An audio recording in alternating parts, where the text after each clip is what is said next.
documentaire Cassé debout a été diffusé sur France TV, où vous racontez votre parcours de petite fille, qui va, je crois, être projeté à l'Assemblée nationale en fin 2023.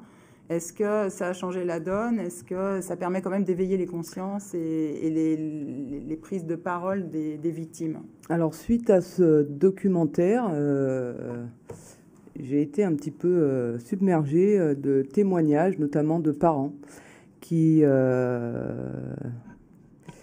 contactent pour des viols de leurs enfants commis par des professionnels.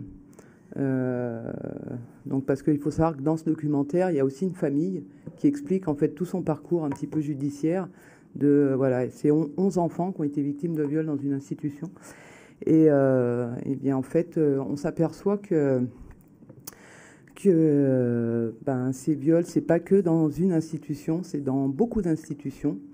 Voilà.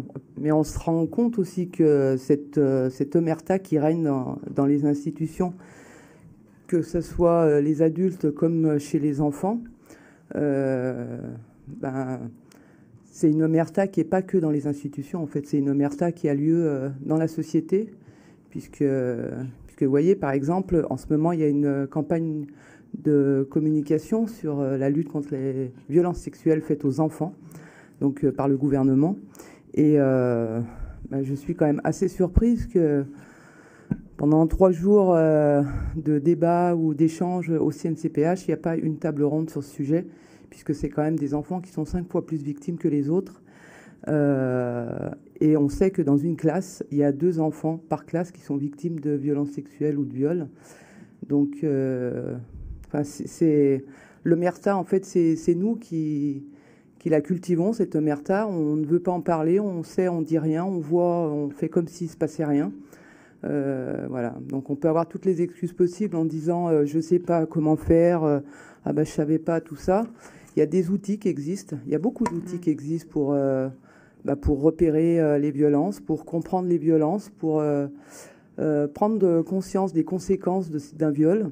Voilà, et un module a été sorti il y a 2 ans pour alerter un petit peu les consciences des gens.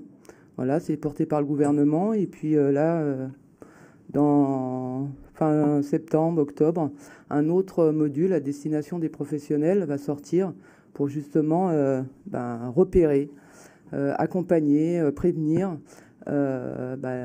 toutes ces violences que subissent, notamment les violences sexuelles, que subissent les personnes en situation de handicap, que ce soit des enfants, des adultes ou des personnes âgées.